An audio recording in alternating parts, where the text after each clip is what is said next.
Bismillahirrahmanirrahim. Assalamualaikum warahmatullahi wabarakatuh.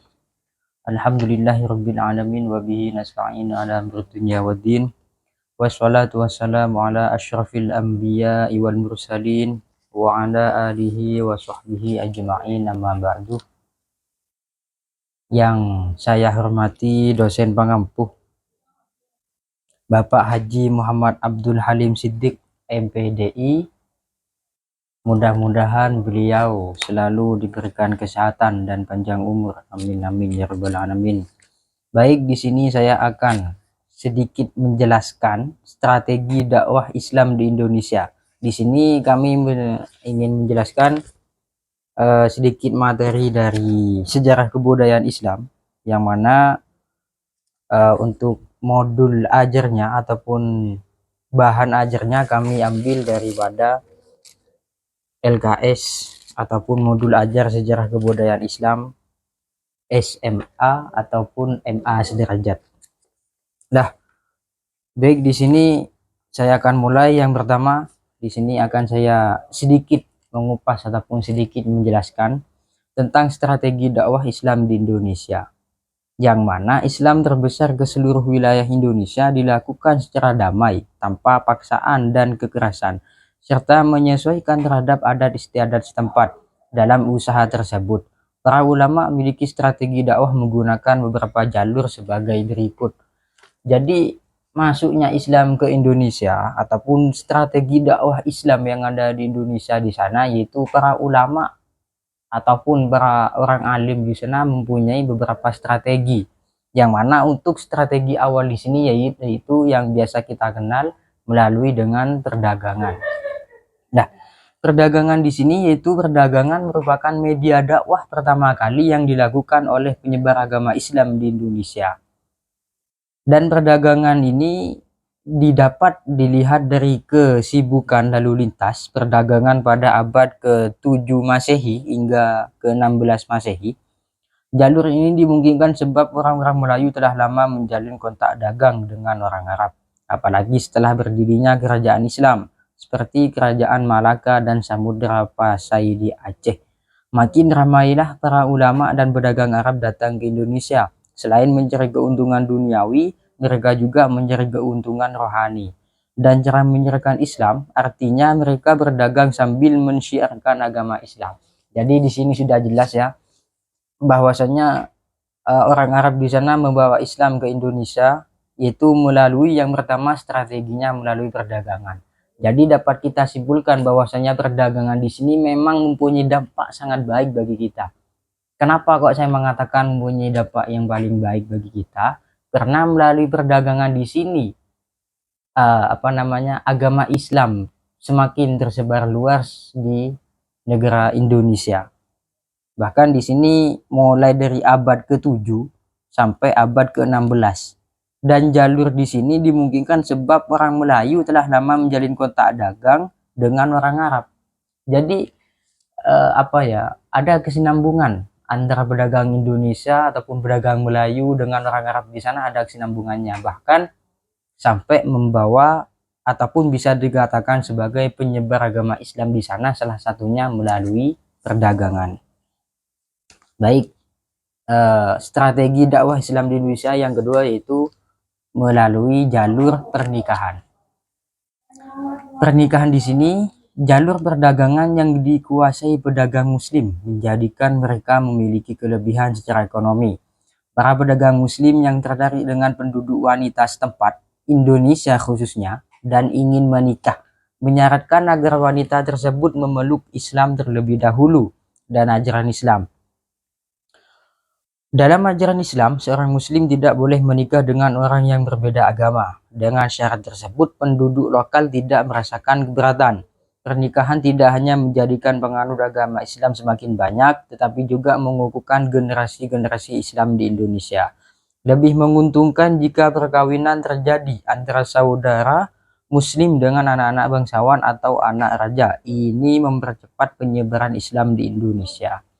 Jadi strategi dakwah Islam di Indonesia yang kedua di sana yaitu melalui pernikahan, yang mana jalur pernikahan di sini yang membawa ajaran Islam semakin meluas di Indonesia, karena pedagang ini jadi runtut ya dari awal. Kalau tadi saya bahas yang pertama pedagang, dan yang kedua di sini pernikahan.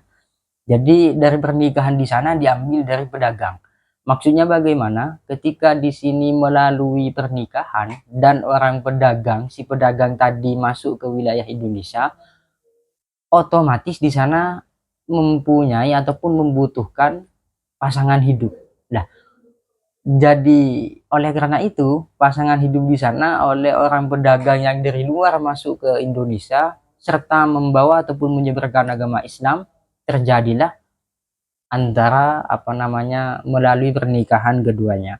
Jadi dakwah Islam di Indonesia itu tersebar luaskan, yang kedua itu melalui pernikahan. Jadi antara orang Islam dengan orang Islam menikah, maka otomatis nanti melahirkan orang Islam ataupun mempunyai keturunan yang Islam juga, dan di situ menjadi tersebar luasnya ajaran Islam di Indonesia. Yang ketiga di sini akan saya bahas terkait strategi dakwah Islam di Indonesia. Yang nomor 3 yaitu melalui politik. Semakin banyak penduduk asli yang memeluk Islam membentuk masyarakat muslim, masyarakat yang telah terbentuk lalu mendirikan sistem pemerintahan sebagai upaya untuk memenuhi kebutuhan hidup dan meraih cita-cita. Oleh karena itu, berdirilah Kesultanan Islam. Kesultanan Islam itu menyebarkan Islam kepada seluruh rakyatnya.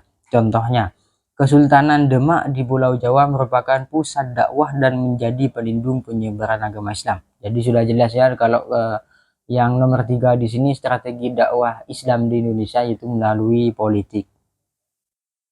Dan yang keempat yaitu pendidikan. Maksudnya strategi dakwah Islam yang nomor 4 di sini yaitu pendidikan. Pendidikan di sana itu tidak cuma pendidikan yang ada di sekolah formal ataupun non formal. Bahkan di sini yang menjadi acuan yang utama adalah pondok pesantren. Pesantren merupakan salah satu lembaga pendidikan yang paling efektif dalam pengembangan Islam di Indonesia. Para dai dan mubalik menyebarkan Islam melalui lembaga pendidikan agama Islam. Sebut saja itu pesantren. Pesantren menjadi pusat pendidikan yang dilakukan para ulama kepada masyarakat atau santrinya. Pesantren memberikan pengajaran keilmuan Islam yang sangat kental, sehingga setelah menguasainya para santri kembali ke kampung halaman untuk mengembangkan agama Islam dan membuka pesantren yang sama. Jadi sistem dakwah yang disebarkan di negara Indonesia di sini yang nomor 4 itu melalui pendidikan. Jadi ketika para dai ataupun para mubalik, para alim ulama ataupun para kiai ketika mau menyampaikan ataupun menyebarluaskan agama Islam di Indonesia, tidak lain yaitu yang salah satunya menggunakan metode ataupun menggunakan cara melalui pendidikan. Dan alhamdulillah kulturan seperti ini sampai bertahan sampai sekarang ini, yang mana pendidikan di sini yaitu acuan yang paling penting bagi kita. Apalagi kayak kita yang mau menjadi calon pendidik, pastinya ya tidak lepas dari yang namanya pendidikan. Terus yang berikutnya, yang nomor 5 yaitu strategi dakwah Islam di Indonesia yaitu melalui kesenian. Para tokoh penyebar Islam mengajarkan Islam menurut bahasa dan adat istiadat masyarakat setempat. Sebagian besar nama mereka telah melegenda seperti Wali Songo. Penyebaran Islam melalui kesenian atau budaya paling mempengaruhi masyarakat, seperti menggunakan wayang, sastra, dan berbagai kesenian lainnya. Jadi kita jelas kalau strategi Islam di Indonesia yang nomor 5 di sana yaitu melalui kesenian. Jadi para tokoh penyebar Islam mengajarkan Islam menurut bahasa dan adat istiadat masyarakat setempat. Jadi tidak cuma kita ditinjau bahwasanya Islam di sana melalui ajaran agama Islam saja, namun di sini juga menurut bahasa ataupun menurut adat istiadat setempat. Jadi kalau di Indonesia di sini ya memang terkenalnya ya adat istiadatnya ya memang ada keseniannya juga, mempunyai kesenian, dan di sana yaitu menjadi salah satu cara dakwah ataupun strategi menyebarnya Islam di Indonesia. Kayak Misalnya, Sunan Kalijogo mengembangkan kesenian wayang. Ia mengembangkan wayang kulit, kemudian memasukkan ajaran Islam ke dalam lakon yang sudah dikenal masyarakat. Jadi sangat beliau sangat sangat efektif ataupun sangat jeli istilahnya ya. Sampai-sampai Sunan Kalijogo di sana mengembangkan kesenian wayang, tidak lain di sana dilakukan untuk memasukkan ataupun menyebarkan agama Islam di Indonesia. Dan yang keenam yaitu tasawuf. Tasawuf di sini menjadi salah satu berkembangnya ataupun tersebarnya Islam di negara Indonesia. Kedatangan tasawuf diperkirakan sejak abad ke-13, yaitu masa perkembangan dan penyebaran ahli tasawuf dari Persia dan India yang sudah beragama Islam. Bersamaan dengan perkembangan tasawuf, para ulama dalam menyebarkan Islam menyesuaikan pemikiran masyarakat setempat yang masih berorientasi pada agama Hindu dan Buddha, sehingga mudah dimengerti. Wali Songo berdakwah menggunakan tasawuf dengan memasukkan unsur ajaran Islam sehingga mudah diterima dan dimengerti masyarakat Jawa khususnya, yang pada masa tersebut sangat menggemari dunia kebatinan dan bersifat mistik atau esoteris. Islam mudah diterima dan dianut oleh masyarakat Indonesia sehingga dapat bertumbuh dan berkembang dengan cepat. Berikut beberapa faktor penyebab Islam mudah diterima dan berkembang di Indonesia. Jadi di sini Islam mudah diterima oleh masyarakat Indonesia yaitu mempunyai beberapa faktor juga, yang melalui salah satunya tadi cara memperkembangkan ataupun cara menyebarkan luaskan Islam di Indonesia, itu salah satunya menggunakan metode tasawuf. Yang pertama faktornya itu syarat untuk memeluk agama Islam sangat mudah dengan mengucapkan lafaz syahadat ataupun asyhadu alla ilaha illallah wa asyhadu anna muhammadur rasulullah. Di sana sudah dinyatakan ataupun sudah resmi di sana bahwasanya bisa masuk agama Islam ataupun menganut agama Islam. Dan yang kedua, Islam tidak mengenal pembagian kasta sebagaimana ajaran agama yang berkembang sebelumnya. Sudah jelas. Dan yang ketiga, dakwah Islam dilakukan dengan damai, bukan kekerasan atau peperangan. Memang metode Islam yang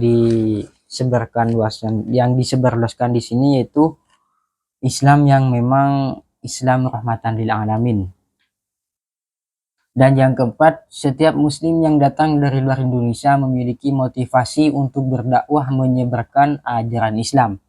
Yang kelima, banyak raja Islam di berbagai wilayah Indonesia ikut berperan aktif melaksanakan dakwah kepada rakyatnya. Dan yang keenam, praktik ibadah agama Islam lebih sederhana dibanding agama sebelumnya.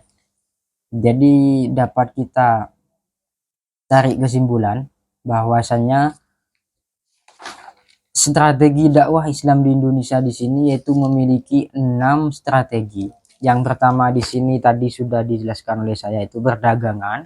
Melalui perdagangan menyebarkan Islam di Indonesia. Dan yang kedua yaitu melalui pernikahan. Dari perdagangan pun pasti seseorang tersebut, pedagang yang datang dari luar untuk ke Indonesia, pasti di sana membutuhkan yang namanya pasangan. Lah, di sana yang terjadi antara pernikahan. Dan yang ketiga yaitu melalui politik. Yang keempat melalui pendidikan. Dan pendidikan di sini yang sangat ampuh ataupun yang tidak bisa kita tinggalkan sama sekali. Melalui pendidikan pun awalnya Islam bisa tersebarluaskan di Indonesia. Jadi pendidikan di sini sangat kalau kita bahasakan di sini yang memang sangat penting bagi kita, bagi kehidupan kita sehari-hari, yaitu tidak lain yaitu harus mempunyai pendidikan ataupun kita harus mempunyai bekal ilmu untuk akhirat kita nanti. Karena ada memang banyak yang yang berpendapat betapa pentingnya kita mengenyam pendidikan gitu. Sejak dari kecil pun kita sudah diwajibkan untuk menuntut ilmu. Sampai kapan kita menuntut ilmu? Ya sampai nanti kita mati ataupun sampai kita kembali kepada hadapan Allah. Maka kita mempunyai kewajiban untuk mencari ilmu. Dan di sana melalui pendidikan pun agama Islam awalnya seseorang yang bawa agama Islam ke dalam Indonesia, khususnya yang negara Indonesia, yaitu salah satunya bisa menyebar ataupun bisa menjadi luas, salah satunya menggunakan strategi pendidikan. Mungkin hanya ini yang dapat saya sampaikan, kurang lebihnya mohon maaf apabila ada penjelasan mungkin yang tidak sesuai ataupun yang mungkin kurang jelas. Saya pribadi mohon maaf sebesar-besarnya dan mudah-mudahan bisa bermanfaat dan barokah. Apabila ada tutur kata yang salah, mungkin itu berawal dari saya sendiri, dan apabila ada perkataan ataupun penjelasan saya yang benar, maka tidak lain itu datangnya dari Allah. Mungkin cukup sekian dari saya, kurang lebihnya mohon maaf. Ihdinas siratal mustaqim. Wassalamualaikum warahmatullahi wabarakatuh.